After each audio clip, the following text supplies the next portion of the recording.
Hirap umandar. Dito na natin ito guys. Para umandar siya guys. Hirap.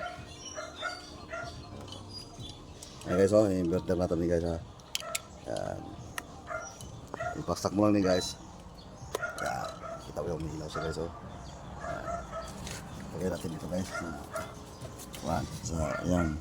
Tingnan nyo yun, mayroon niya siyang plus or minus, negative at saka positive. Tingnan natin yun. Yan. Plus. Plus dito. Yan, plus. Bagay natin itong plus, yung pula. Tapos ang one, ang minus. Yan guys, yung itong. Ayan. Pantarin natin guys ha. Ayan guys. Pwede natin ilagay dito sa ibabaw. Para di tayo mahirapan. Ayan. Guys, pantarin natin guys ha. Ayan guys. Pupin natin guys. Dahil si Mondar. Pupin natin. Mondar guys ha. Pantarin natin guys ha.